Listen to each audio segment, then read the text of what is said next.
She laughed when her ex-husband packed up and moved into a broken-down mansion. But what she didn't know was that he was sitting on a $150 million secret. Imagine watching the person you once loved, laughed with, and built a life with, turn their back on you, convinced you're nothing without them. That's exactly what happened to Marcus Ellington the day he signed the divorce papers. His ex-wife, Danielle Crowley, couldn't wipe the smirk off her face as he packed his bags into the back of his truck, ready to leave everything behind. To her, this was the end of Marcus's comfortable life. To him, though, it was just the beginning of something much bigger. The story begins in Toledo, Ohio, inside a courthouse that smelled faintly of old wood and coffee. Marcus sat quietly at the end of a long oak table, his hands folded neatly, his jaw steady. He wasn't the type to put on a show. He didn't beg, didn't shout, didn't argue. He simply let the judge read the settlement terms, nodded, and signed where he was told. Danielle, on the other hand, practically glowed. She leaned back in her chair, crossing her legs with that smug little smile.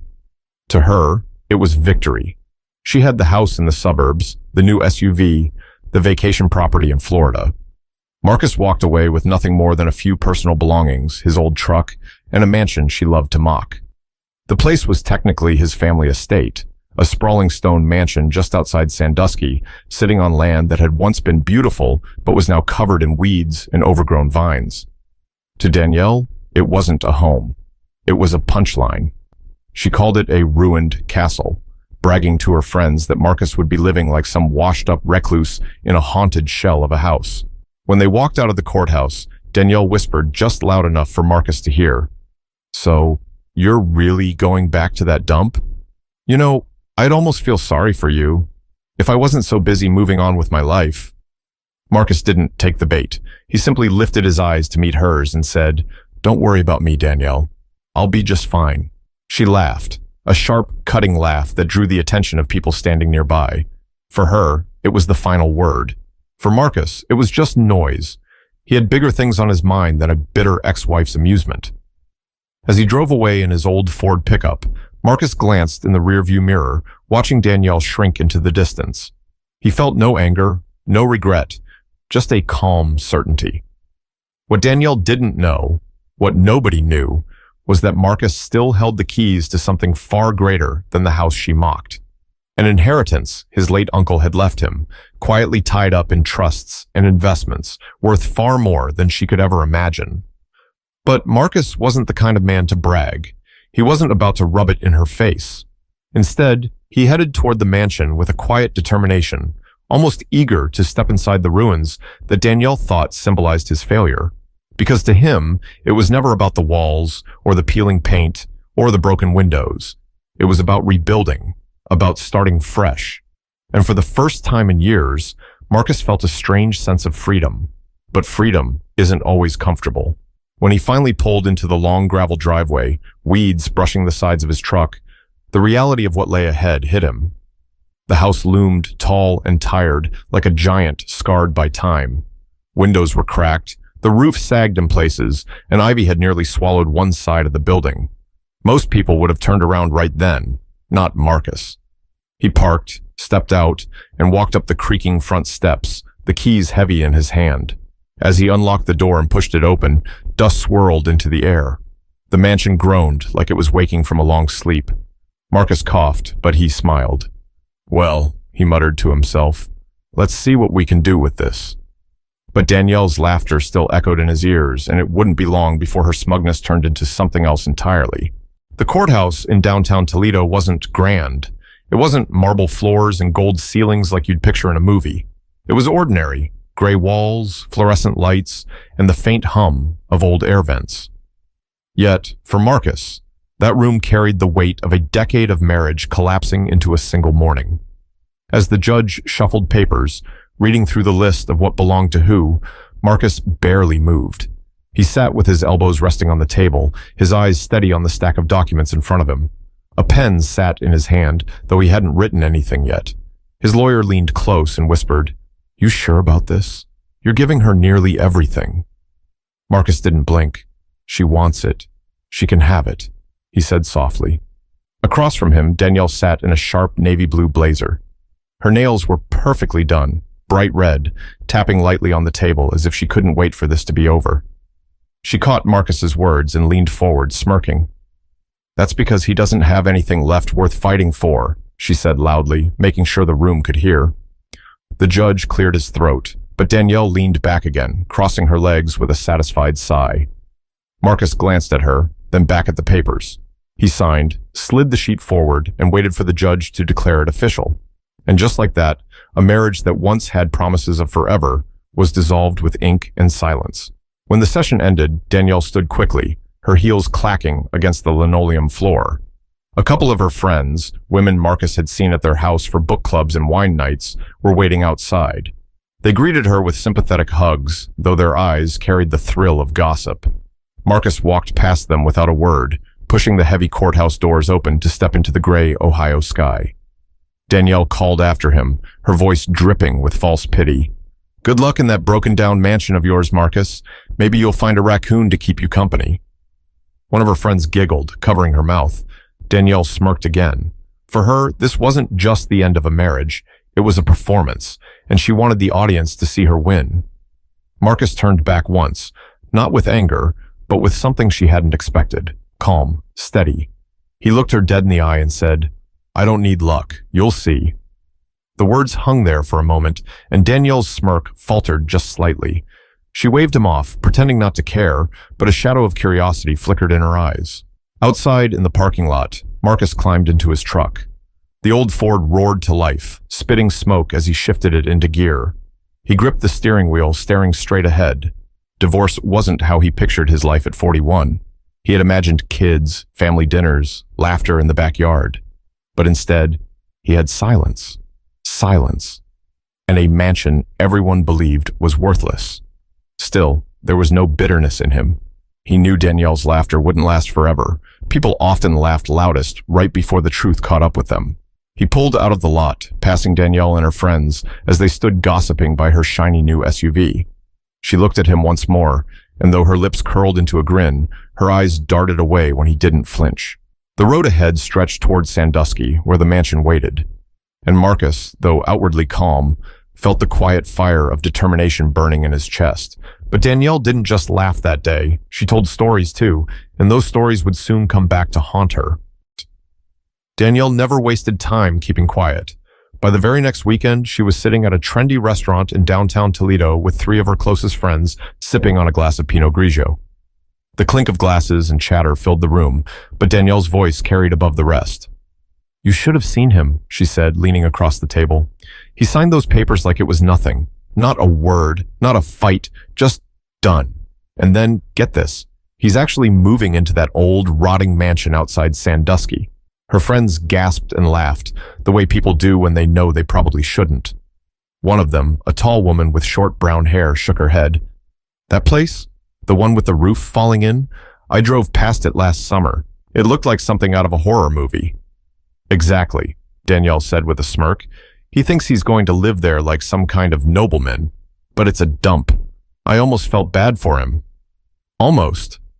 They laughed again, and Danielle basked in it. For her, Marcus wasn't just an ex-husband. He was a story now. A story she could tell at brunch, at dinner parties, anywhere someone would listen.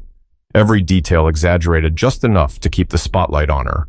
Later that evening, Danielle found herself on the phone with her sister, who lived in Columbus. "Yeah, it's official," she said, swirling the last of her wine. "Marcus gave me the house, the car, everything. And what did he take? That broken mansion. I told him maybe the raccoons would keep him company." She laughed at her own joke, pausing for effect. "Honestly, it's sad. He'll probably never date again. Who'd want to live in a place like that?" Her sister chuckled on the other end, but even she sounded unsure. "Well, you never really know with Marcus. He was always private." Danielle waved the comment away, even though no one could see her. "Please, he's private because he has nothing. He's finished, and I don't have to worry about him anymore." But what Danielle didn't realize was that people talk. And stories, once they leave your lips, have a way of circling back. Friends told friends, whispers spread, and before long, Marcus's name was being spoken in living rooms and workplaces across town. Not as the man who lost everything, but as the man people couldn't quite figure out. At a local hardware store in Sandusky, two clerks behind the counter were talking while Marcus quietly loaded wood and paint supplies onto a cart. One whispered, "Isn't that the guy whose wife left him? She's been telling everybody he's living in that old mansion." The other clerk glanced over at Marcus, who stood calm, unbothered, focused on his list. "Yeah," he said, "but doesn't he seem a little too collected for someone who's supposedly broke?" Marcus overheard them but didn't react. He simply pushed his cart forward, paid in cash, and nodded politely. If Danielle wanted to turn him into a story, that was fine. Stories have a way of changing once the truth surfaces. Meanwhile, Danielle's mockery only grew louder. At a friend's birthday party, she told the tale again, this time embellishing further. "He walked into that house like he was moving into a palace," she said dramatically, earning roars of laughter from the circle around her. "I swear, one good storm and the whole roof will come crashing down on his head." Everyone laughed, and Danielle smiled wider. To her, this was entertainment, proof she had won. But while she was busy laughing, Marcus was busy working, and every nail he hammered, every wall he painted, was bringing him closer to a truth Danielle wasn't ready to face. The drive from Toledo to Sandusky wasn't long, but it felt heavier than usual. Marcus's truck rattled along the highway, the bed weighed down with boxes of clothes, tools, and a few keepsakes. He didn't take much with him. Truth be told, there wasn't much he wanted to take. What he really carried with him was a mix of resolve and silence. As he turned off the main road onto the cracked driveway leading to the Ellington estate, the house came into view like an old photograph pulled from a drawer. Time had not been kind to it. The once white stone walls were now stained with streaks of black from years of rain. Windows were clouded and broken in spots, the wooden shutters hanging crookedly. Ivy crept up the walls, nearly swallowing the southern side of the mansion. The lawn, if you could even call it that, was a tangle of waist-high grass and weeds. Marcus slowed the truck and parked near the front steps. He stepped out, the gravel crunching under his boots, and just stood there for a moment, staring at the building. Memories of summers spent running through those very halls with his cousins, of his uncle hosting family gatherings on the lawn, all flashed back. It was hard to reconcile those memories with what stood before him now. Still, he didn't grimace. He didn't sigh. Instead, he muttered to himself, "All right, let's get to work." He walked up the steps, each one groaning under his weight, and slid the heavy iron key into the lock. The door creaked as it opened, releasing a rush of stale air. Dust floated in the sunlight that cut through the cracked glass above the entryway. Inside, the grand foyer stretched before him. Marble floors dulled by dirt, a chandelier hanging askew, and cobwebs spun thick in the corners. Marcus set down his bag and walked slowly through the space, dragging his fingers across the dusty railing of the staircase. The silence was heavy, but it didn't scare him. It steadied him. "Looks worse than I remember," he said softly, his voice echoing through the empty hall. Then, with a small smirk, he added, "But I've fixed worse things." Later that evening, after unloading his belongings, Marcus pulled a folding chair into the center of the foyer. He sat down with a thermos of coffee and just looked around. The house was silent except for the occasional creak as it settled. Some would have called it depressing, but Marcus saw potential. Every cracked tile, every broken window, every sagging beam was something he could repair, something he could bring back. The first night wasn't easy. He unrolled a sleeping bag on the floor of what had once been the library. The fireplace was filled with ash from years past, but Marcus got it working again with some wood he'd brought. The firelight danced across the tall, dusty shelves, casting shadows across the room. He lay there in the warmth, staring at the ceiling, Danielle's mocking words still ringing faintly in his ears. "She thinks I'm finished," he whispered to himself. "She has no idea." In the morning, Marcus woke to sunlight pouring through the cracked blinds. He walked outside with a cup of coffee and stood on the steps, surveying the property. The mansion looked tired, yes, but under that exhaustion was strength. Like a boxer, beaten but not broken, waiting for the bell to ring again. Marcus smiled. He knew it would take years of work, maybe longer, but he had two things Danielle never understood about him: patience and vision. But what Marcus didn't realize just yet was how quickly word of his return to the mansion would spread, and how Danielle's laughter would soon turn into whispers she couldn't control. The first week in the mansion was nothing short of exhausting. Marcus woke up before sunrise, pulled on an old pair of jeans, and started working. Every day had a new task. scraping layers of paint off the windows, pulling weeds that had grown thick as rope, hauling broken furniture out to the driveway to be hauled off later. By the end of each night, his back ached and his hands were blistered, but there was a strange satisfaction in the pain. Inside the house, the air smelled of dust and age.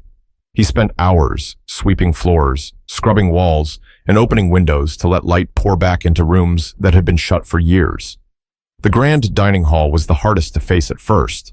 Once a place of long dinners and laughter, it now looked like a forgotten relic, chairs overturned, table cracked, curtains eaten by moths. Marcus stood in the doorway one afternoon, taking it all in. "Don't worry," he said aloud, his voice firm despite the emptiness. "We'll get you back." Talking to the house became a habit. He spoke to it the way someone might talk to a friend, quietly, matter-of-factly, as though the walls could hear him. And in a way, maybe they did. Still, the nights were the toughest.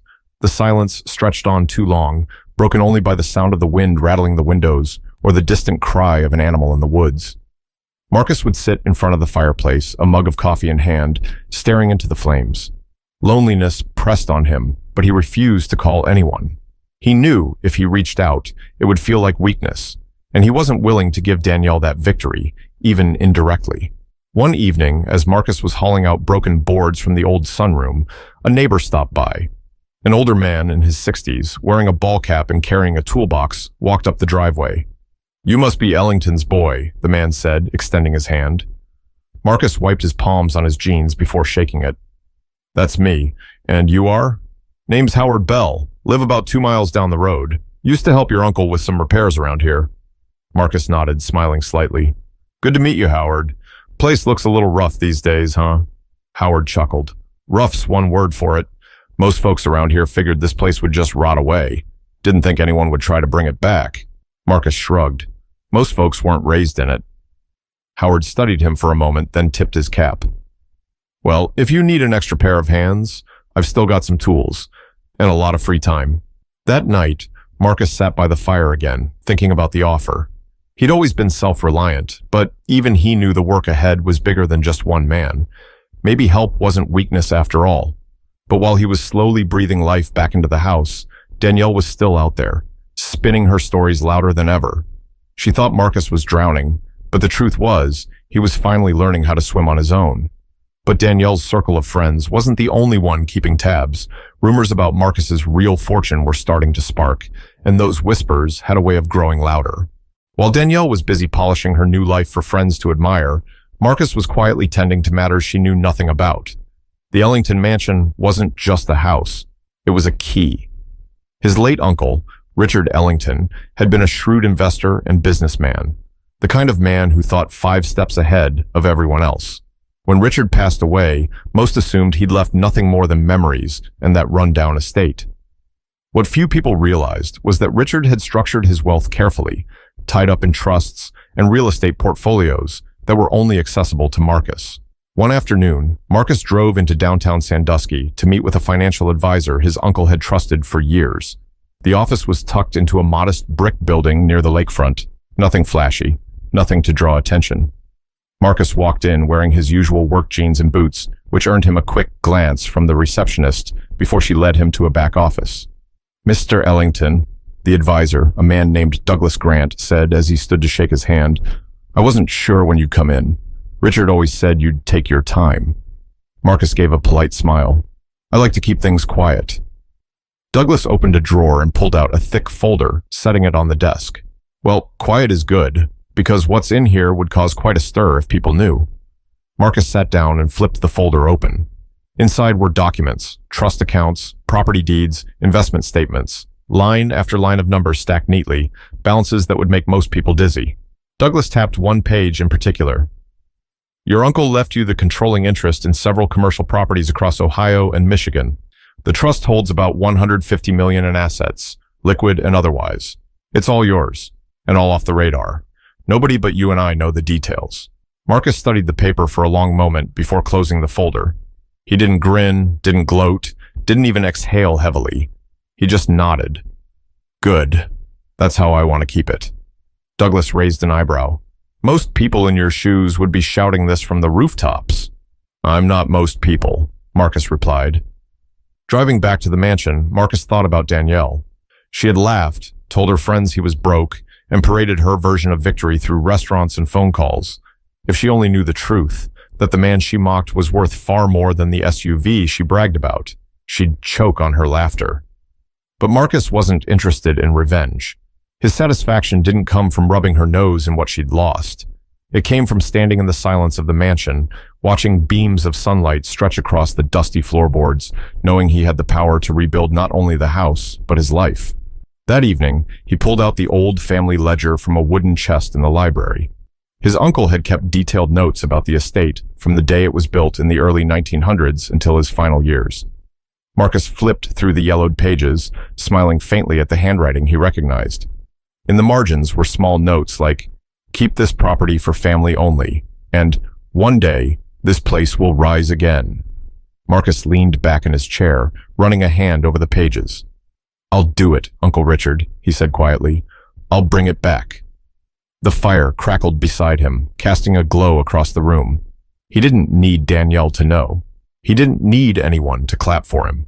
The mansion was his applause, his inheritance the quiet truth, and his patience the weapon she never saw coming. But secrets never stay buried forever, and soon Danielle's friends would hear whispers that Marcus wasn't just surviving. He might be thriving in ways she never imagined. By late spring, the Ellington mansion was no longer the ruined castle Danielle loved to mock. The roof had been repaired, fresh paint brightened the windowsills, and the lawn, once wild and tangled, was trimmed into neat lines. Marcus had spent months pouring sweat into every inch of the property, sometimes with Howard's help, sometimes with contractors he paid quietly in cash. To anyone driving past, it looked like the house was waking up again. Word traveled fast. Small towns always carried rumors like wildfire. Some whispered Marcus had come into money. Others said he was just stubborn, working himself into the ground for pride. But either way, people were talking. And talk inevitably reached Danielle. She heard it first through a mutual friend, a woman named Karen Becker, who showed up at Danielle's dinner party with a curious tone. "So, is it true Marcus is fixing up that place? Somebody told me he's had crews out there almost every week." Danielle rolled her eyes and waved it off. "Please. Marcus? He probably patched a hole in the roof with duct tape and called it a renovation." But Karen pressed. "Well, my husband drove by last week, said it looked different, not falling apart anymore." Danielle's fork paused halfway to her mouth. She forced a laugh, but something inside her twisted. "Trust me, he's broke. He's living on fumes. Whatever you saw, it's just an act."